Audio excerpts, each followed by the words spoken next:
A dimensão crítica que se quer buscar pode ser construída a partir de duas dimensões.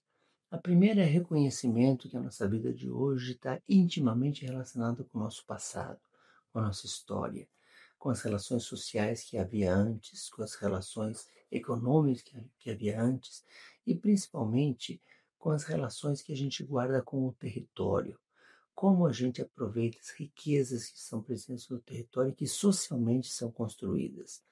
A dimensão crítica, então, deveria olhar para essas duas dimensões como sendo duas dimensões muito importantes da educação ambiental. A forma como as sociedades, os grupos humanos se relacionam entre si e a forma como esses grupos humanos se relacionam com o território, com o solo, com a água, com as riquezas que existem no território. Essas duas dimensões combinadas é que produzem um processo de conhecimento crítico, ou seja, um conhecimento que se preocupa em entender as causas da nossa realidade, as causas do nosso presente, né? E, ao mesmo tempo, permitem que a gente trabalhe com a dimensão emancipadora. O segundo tipo de reflexão causado pelas perguntas, os questionamentos que a gente pode fazer a respeito do nosso projeto, do nosso território, da realidade com a qual a gente está se relacionando, tem a ver com o que a gente pode chamar de causas e consequências, ou das escalas do nosso projeto. Então, perguntas que a gente pode fazer.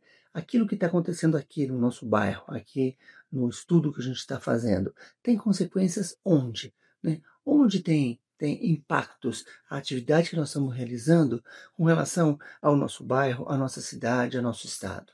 E também pode fazer o contrário, né? A gente tentar entender da onde vêm as situações que a gente vive no nosso bairro. Será que tem algo que acontece numa cidade vizinha que tem impacto no nosso bairro? Será que tem algo no rio, a montante do rio que passa pela nossa região, pela nossa cidade, que venha de outras cidades, cujas atividades podem impactar a nossa?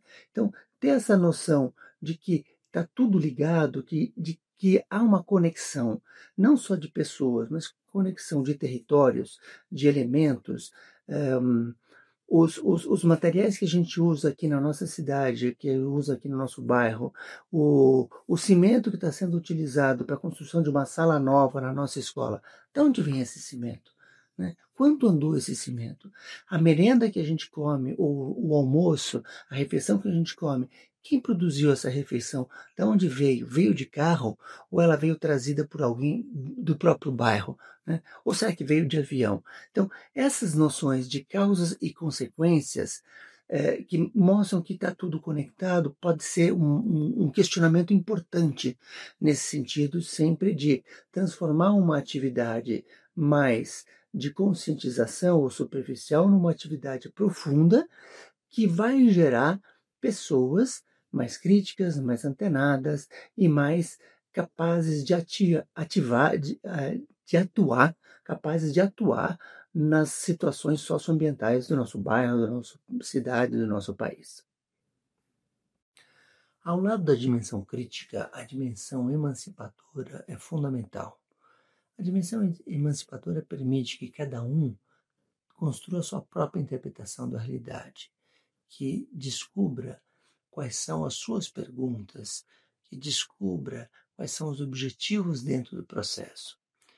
O mais interessante é que nesse caminho, a descoberta do que é importante para cada uma e para cada um parece ser fundamental. Aquilo que eu posso trazer para dentro de mim, que eu posso importar, isso é o que é importante. Nessa ideia de descobrir o que é importante para cada uma e cada um, o primeiro passo é descobrir o que cabe dentro de mim, quais são os meus valores, quais são os meus afetos, quais são as minhas ideias, quais são os meus conhecimentos. Então, reconhecer que cada uma e cada um tem conhecimento, reconhecer que a gente é movido por afetos, reconhecer quais são os pontos de vista através dos quais eu me movimento, é fundamental para a gente descobrir quais são as nossas importâncias e, a partir daí, a gente construir um processo de construção crescente de emancipação. No entanto, essa emancipação não pode ser entendida como uma emancipação individualista, do indivíduo. Ninguém se emancipa sozinho. Nós nos emancipamos coletivamente. Então, esse processo de compreender que a ideia é coletiva volta a dar importância para os projetos focados no território, focados no entorno, focados num determinado sítio, num determinado local, onde relações sociais e relações ecológicas estão atuando permanentemente. Essa é a forma que a gente tem de tirar de uma dimensão individual e levar para uma dimensão coletiva, uma dimensão de todos os sujeitos que estão atuando no determinado território. A segunda questão importante para escapar dessa ideia mais individualista é compreender um conceito que é tão claro, então todos já admitem, que é o conceito da riqueza atribuída à biodiversidade de um determinado território, um determinado ecossistema. Não há mais discussões, e quanto mais biodiverso for um ecossistema, mais ele é estável, mais ele é rico, mais ele é duradouro durante muito tempo. Por que então não pensarmos na sociodiversidade? Porque a gente esquece que esse conceito tão caro à biodiversidade, tão caro à biologia, pode ser incorporado para questões sociais.